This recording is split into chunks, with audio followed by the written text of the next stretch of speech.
Hi friends. 12/12/25 நடைபெறவிருந்த ஊராட்சி செயலர், அதாவது பஞ்சாயத்து செக்ரட்டரி இன்டர்வியூ டேட்டை வந்து போஸ்ட்போன் பண்ணிட்டாங்க. இப்போ பார்த்தாலும் வெப்சைட்டில் அதே மாதிரி தான் இருக்குது. சரி, நெக்ஸ்ட் என்ன பண்ணலாம்னு யோசிச்சு இருக்கீங்களா?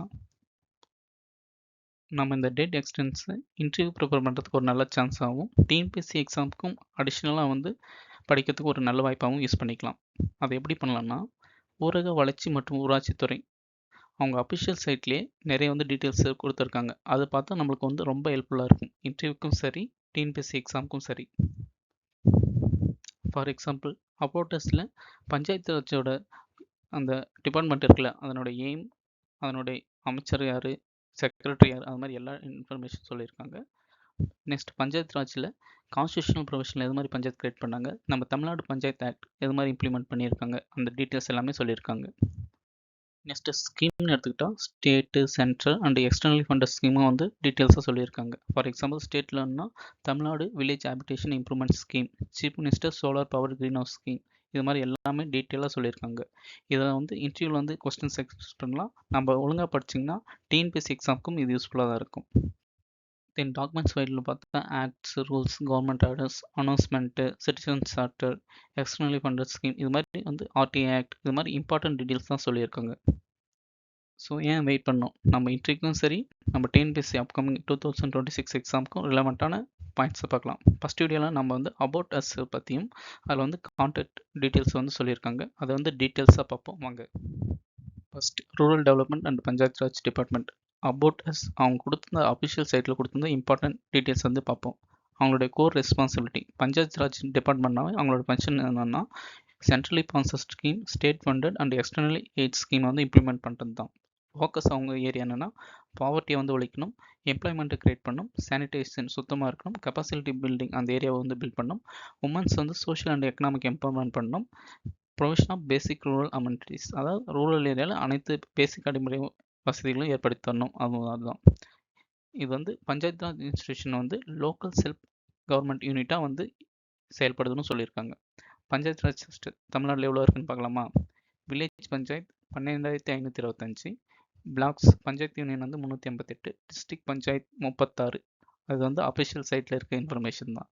நியூலி கிரியேட்டட் டிஸ்ட்ரிக்ட்னா மயிலாடுதுறை. கரெக்டாக இப்போ வந்து எவ்வளோ டிஸ்ட்ரிக்ட் இருக்குன்னு நீங்கள் கமெண்ட் செக்ஷனில் சொல்லுங்க பார்க்கலாம்.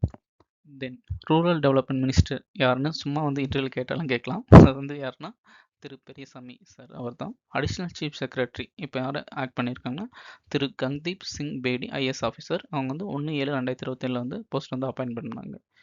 இந்த டிபார்ட்மெண்ட் கீழே இருக்கிற கீ இன்ஸ்டிடியூஷன்ஸ், முக்கிய அமைப்புகள் என்னென்னு பார்க்கலாமா? First, directorate of rural development and panchayat raj, இதில் வந்து ட்ரைனிங் விங்கும் அதுவும் கூட இருக்குது. Second, Tamil Nadu corporation for development of women limited. Third one என்னென்னா, இது வந்து ஸ்டேட் எலெக்ஷன் கமிஷனுக்கு அட்மினிஸ்ட்ரேட்டிவ் சப்போர்ட்டும் பண்ணுது. ஸ்டேட் எலெக்ஷன் கமிஷன் வந்து முனிசிபல் பஞ்சாயத்து எலெக்ஷன் வைப்பாங்களே, அவங்களுக்கு வந்து கரெக்டாக வந்து ஹெல்ப் பண்ணுறதும் இந்த பஞ்சாயத்து டிபார்ட்மெண்ட் தான். இன்ஸ்டியூஷன் பார்த்தோம்ல, அதை வந்து யார் ஹெட் பண்ணுறாங்கன்னு பார்த்துக்கலாம். மேபி இன்டர்வியூவில் கேட்டாலும் கேட்கலாம், யாருக்கு தெரியும். Commission of rural development and panchayat raj, அது யார் ஹெட் பண்ணுறாங்கன்னா திரு பொன்னி. அவங்களும் வந்து ஒரு ஐஏஎஸ் ஆஃபீஸர். 8/7/2023 வந்து பதவியேற்றாங்க. ஏசிஎஸ் டைரக்டர் ஜெனரல் ட்ரைனிங், அந்த விங்க் வந்து யார் ஹெட் பண்ணுறாங்கன்னா திரு ஹரி சஹை மீனா. அவங்களும் ஐஏஎஸ் ஆஃபீஸர். 31/2023 வந்து ஹெட் பண்ணியிருக்காங்க. மேனேஜிங் டைரக்டர் ஃபார் TCW, அந்த உமன் அமைப்பு வந்து யார் ஹெட் பண்ணியிருக்காங்கன்னா எஸ் திவ்யா தர்ஷினி. அவங்களும் வந்து ஐஏஎஸ் ஆஃபீஸர் தான். ஓகே, நெக்ஸ்ட் வந்து ரோல் ஆஃப் கமிஷனர். இது வந்து ப்ரிலிம்ஸ் எக்ஸாம் வந்து இம்பார்ட்டன்ட்னு கூட சொல்லலாம். இங்கே அந்த கமிஷனர் வந்து என்ன பண்ணுவாங்கன்னா, அவங்க தான் வந்து head of the department. State லெவலில் அவர் தான் ஹெட்டு. அவங்க வந்து பஞ்சாயத்து இன்ஸ்டியூஷனை ஓவர்சீஸ் பண்ணுறவங்க தான் அந்த கமிஷனர் போஸ்ட்டில் இருக்கணும் தான். என்னென்ன ஸ்கீம் இம்ப்ளிமெண்ட் பண்ணுறதுக்கு வந்து அந்த கமிஷனர் வந்து முக்கியமாக பண்ணுறாங்கன்னா, எம்ஜி நரேகா. ரீசெண்டாக வந்து நம்ம சென்ட்ரல் கவர்மெண்ட் வந்து ஒரு பில்லு வந்து ரீப்ளேஸ் பண்ணியிருக்கு, எம்ஜி நரேகா ரீப்ளேஸ் பண்ணுறதுக்கு. அது முக்கியமான பாயிண்ட் பார்த்துக்கலாமா?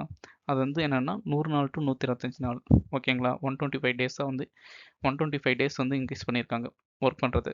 தென் வந்து சென்ட்ரல் ஃபண்டிங் வந்து இயர்லி ஸ்கீமுக்கு வந்து 90:10% தான். இப்போ வந்து 60:40 மாற்றிருக்காங்க. அதனால் வந்து ஸ்டேட் கவர்மெண்ட் வந்து அதிகமாக ஸ்பெண்ட் பண்ணுற மாதிரி ஆயிருக்கு. தென் இதுக்கு முன்னாடி வந்து எல்லா ரூரல் ஏரியாவிலும் இந்த கவர்மெண்ட் ஸ்கீம் இம்ப்ளிமெண்ட் பண்ணுற மாதிரி இருந்துச்சு, எம்ஜி நரேகா. ஆனால் இப்போ இருக்க பில்லு வந்து சென்ட்ரல் கவர்மெண்ட் வந்து ஒரு சில ஏரியா வந்து நோட்டிஃபிகேஷன் சொல்லுவாங்க, அங்கே மட்டும் இம்ப்ளிமெண்ட் பண்ண முடியும்.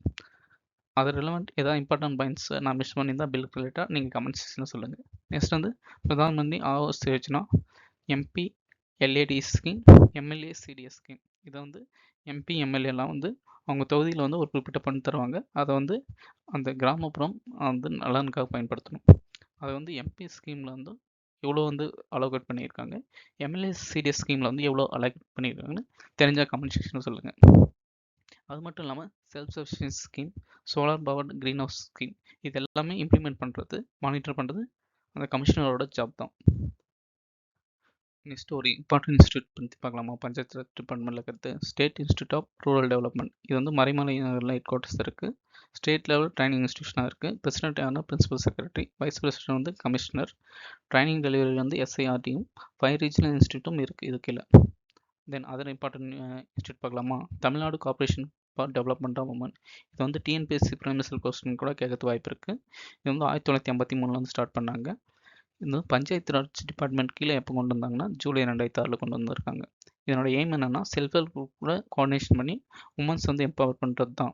இப்போ வந்து சேர்பர்சன் யாருன்னா திரு கங்தீப் சிங் பேடி, அவங்க தான் வந்து சேர்மனாக இருக்காங்க. Next topic Tamil Nadu rural transformation project. இது இன்டர்வியூன்னு கேட்கறது வாய்ப்பு இருக்குது. ஆனால் டிஎன்பிஎஸ்சி எக்ஸாமில் இன்னும் கேட்க அதிகமாக இருக்குது. இது வந்து world bank assistance scheme. 2017 to 18 வரைக்கும் ஆர்இஎஸ் எக்ஸ்பெண்ட் பண்ண ஸ்கீம். கவரேஜ் என்ன? 3994 village panchayat, 120 block, 336 district cover பண்ணுற மாதிரி இருக்குது. இது வந்து இதனுடைய எய்ம் என்னென்னா ரூரல் என்டர்பிரைஸ் வந்து ப்ரொமோட் பண்ணணும், அவ்வளோதான். இதில் சிஓ யார் இருக்காங்கன்னா திரு திவ்ய தர்ஷினி மேம், ஐஏஎஸ் ஆஃபீஸர், அவங்க தான். லாஸ்ட்டாக வந்து Tamil Nadu coastal sustainability livelihood society. இது வந்து கோஸ்டல் லைவ்லிஹுட் சஸ்டைனபிலிட்டி வந்து ப்ரொமோட் பண்ணுற மாதிரி இருக்குது. இதனோட ஹெட் யார்னா திரு பொன்னி மேம், ஐஎஸ் ஆஃபீஸர், அவங்களும். ஓகே ஃப்ரெண்ட்ஸ், நம்ம வந்து அபவுட் அஸ் அந்த ஸ்கீம் அந்த டீட்டெயில்ஸ் வந்து கம்ப்ளீட் பண்ணிட்டோம். தென் கான்டாக்ட்ஸ் சிம்பிளாக முடிச்சிக்கலாம். இது வந்து state level, district level, block level, village level எல்லா ஆஃபீஸருக்கும் வந்து கான்டாக்ட் வந்து கொடுத்துருக்காங்க. ஃபார் எக்ஸாம்பிள் நம்ம மினிஸ்டர் வந்து பெரியசாமி சார் வந்து கான்டாக்ட் பண்ணோன்னா இந்த நம்பர் நீங்கள் கான்டாக்ட் பண்ண ட்ரை பண்ணுங்கள். ரிப்ளை வந்தால் கமெண்ட் செக்ஷனில் எது மாதிரி இருந்துச்சுன்னு சொல்லுங்கள். அது மட்டும் இல்லாமல் ஆல்ரெடி சொன்ன பொன்னி மேம், சாகி மீனா மேம், அவங்களோட கான்டாக்ட் நம்பரும் கொடுத்துருக்காங்க. தென் இயர்லியாக வந்து வேரியஸ் டிபார்ட்மெண்ட் ஹெட் பண்ணாங்கன்னு அது மாதிரி சொல்லியிருந்தோம்ல, அவங்களோட கான்டாக்ட் டீட்டெயில்ஸும் கொண்டு இருக்காங்க. சும்மா ஒரு டைம் பார்த்துக்கோங்க. கேட்க மாட்டாங்க, சும்மா பார்த்துக்கோங்க எதுக்கும். பட் கான்டாக்ட் டெஸ்ட்டில் நம்ம டிஸ்ட்ரிக்ட் செலக்ட் பண்ணிட்டு பிளாக் செலக்ட் பண்ணிக்கோங்க. அதில் வில்லேஜ் இருக்கும். வில்லேஜில் கான்டாக்ட் நம்பர் மேபி இன்டர்வியூவில் கேட்கறதுக்கு பாசிபிலிட்டி இருக்குல்ல. உங்கள் வில்லேஜில் வந்து நீங்கள் வந்து ஆஃபீஸரை வந்து கான்டாக்ட் பண்ணால் எந்த நம்பர்னு அப்படி கேட்பாங்களே. அதனால் வந்து உங்கள் டிஸ்ட்ரிக்ட் பிளாக் செலக்ட் பண்ணிட்டு செலக்ட் பண்ணால் உங்கள் வில்லேஜ் எல்லாம் வரும். உங்கள் வில்லேஜ் எது இருக்கோ, உங்கள் பஞ்சாயத்து எது இருக்கோ அதை பார்த்து வச்சுக்கோங்க. மேபி இன்டர்வியூவில் கேட்கலாம். ஓகே ஃப்ரெண்ட்ஸ், இது வரைக்கும் 2 டாபிக் பார்த்தாச்சு. மீதி டாப்பிக்கை வந்து அப்கமிங் வீடியோஸில் பார்க்கலாம். அதுக்கு மறக்காமல் சப்ஸ்கிரைப் பண்ணிங்க. சரி, அதோடு முடிச்சிடலாமா? இன்டர்வியூவில் வந்து ஒரு சில கொஸ்டின் கேட்பாங்கன்னு எக்ஸ்பெக்ட் பண்ணலாம்ல. அது என்ன கொஸ்டின் பார்க்கலாம். ஃபஸ்ட்டு, ஊராட்சிகளில் வசூலிக்கப்படும் வரிகளில் ஏதேனும் 2 வரி கொடுங்க அப்படின்னு கேட்பாங்க. நம்ம வந்து ப்ராப்பர்ட்டி டேக்ஸ், தொழில் வரி, விளம்பர வரி, கேளிக்கை வரி எதனா சொல்லலாம். அதே மாதிரி கிராம ஊராட்சிகளில் வசூலிக்கப்படும் கட்டணங்கள் ஏதேனும் 2 கூறுங்க அப்படின்னு சொல்லலாம். இது வந்து வரி, இது வந்து கட்டணம். டிஃப்ரென்ஸ் பார்த்தவங்க நம்ம இன்டர்வியூவில் வந்து வரிக்கும் கட்டணமும் கூட சிம்பிளாக அவங்க கொஸ்டின் கேட்டால் நமக்கு தெரிஞ்சது உடனே சொல்லாமல் பொறுமையாக யோசிச்சு சொன்னால் நல்லாயிருக்கும். ஃபார் எக்ஸாம்பிள், கட்டணங்களில் குடிநீர் கட்டணம், கட்டிட வரைபட அனுமதி கட்டணம், மனைப்பிரிவு அங்கீகார கட்டணம், ஊராட்சி சந்தை கட்டணம், ஆக்கிரமிப்பு கட்டணம், பொது கழிவறை கட்டணம், தொழிலுரிமை கட்டணம், இது மாதிரி சொல்லலாம். நீங்கள் ஞாபகம் வர்றதை இதான் பேஸ் பண்ணி சிம்பிளாக சொல்லுங்கள். நெக்ஸ்ட் பேசிக் கொஸ்டின் இது கண்டிப்பாக தெரிஞ்சிருக்கணும். கிராம சபை ஒரு இடத்தில் எத்தனை முறை கூட்டப்படும், எப்பப்போ கூட்டப்படும் அப்படின்னு கேட்கறது வாய்ப்பு இருக்குது. 6 டைம்ஸ். எப்போனா நம்ம ஜனவரி 26 குடியரசு தினம், மார்ச் 22 தண்ணீர் தினம், மே 1 தொழிலாளர் தினம். இது வந்து அஜித் பர்த்டே அப்படின்னு யாராவது சொல்ல போகிறீங்க. மே 1ன்றது தொழிலாளர் தினம் தான். ஆகஸ்ட் 15 சுதந்திர தினம். தென் அக்டோபர் 2 நம்ம காந்தி ஜெயந்தி. நவம்பர் 1 உள்ளாட்சி தினம். சரி, நம்ம பஞ்சாயத்து ஆக்ட், பஞ்சாயத்து டேன்னு ஒன்று செலிப்ரேட் பண்ணுவோம். அது என்ன டேன்னு உங்களுக்கு தெரிஞ்ச கமெண்ட் செக்ஷன் சொல்லுங்கள். Then panchayat raj constitutional amendment act. இது வந்து யூபிஎஸ்சி இன்டர்வியூக்கும் சரி, டிஎன்பிஎஸ்சி ஆர் யூபிஎஸ்சி எந்த எக்ஸாமும் சரி இம்பார்ட்டன்ட் டாபிக் தான். சரி, அதை பற்றி தெரிஞ்சுக்கலாமா? எந்த சட்ட திருத்தம், எந்த அமெண்ட்மெண்ட்னா 73 அமெண்ட்மெண்ட் கொண்டு வந்திருப்பாங்க. எந்த இயர்னா 1992. இது வந்து எப்போ போஸ்ட் வந்துச்சுன்னா 24/4/1993 முதல். சரி, தமிழ்நாட்டில் எத்தனை அடுக்கு ஊராட்சி முறை உள்ளது அப்படின்னு கேட்கறதுக்கு வாய்ப்பு இருக்குது. வந்து 3. அந்த 3 அடுக்கு என்னென்னா மாவட்ட ஊராட்சி டிஸ்ட்ரிக்ட் பஞ்சாயத்து, ஊராட்சி ஒன்றியம் பஞ்சாயத்து யூனியன், கிராம ஊராட்சி வில்லேஜ் பஞ்சாயத்து. இது வந்து கீழேருந்து மேலே வரைக்கும் போகிற ஒரு அசெண்டிங் ஏறு வரிசையில் போகிறது. அது மாதிரி ஞாபகம் வச்சுக்கோங்க. அதுவும் சரி. தமிழ்நாடு லெவலில் பார்க்கலாமா? 73 அமெண்ட்மெண்ட் ஆக்ட் பேஸ் பண்ணி தமிழ்நாடு ஊராட்சி சட்டம் எந்த ஆண்டு கொண்டு வந்தாங்கன்னா 1994. எப்போ வந்து நடைமுறைப்படுத்தப்பட்டாங்கன்னா 22/4/1994. தேங்க்ஸ் ஃபார் வாட்சிங் ஃப்ரெண்ட்ஸ். இந்த வீடியோ ஹெல்ப்ஃபுல்லாக இருக்கும்னு நினைக்கிறேன். அகெயின் நான் சொல்கிறது தான், டேட் எக்ஸ்டெண்ட் பண்ணியிருக்காங்க, எப்போ வரும்னு வந்து நம்மளுக்கு தெரியாமல் இருக்கும். ஸோ வந்து இந்த ஆப்பர்ச்சுனிட்டியை நம்ம வந்து நல்லபடியாக பயன்படுத்திக்கலாம். அது வந்து இன்ட்ரிக்காகவும் சரி, அப்கமிங் இயர் டிஎன்பிஎஸ்சி எக்ஸாமுக்கும் சரி.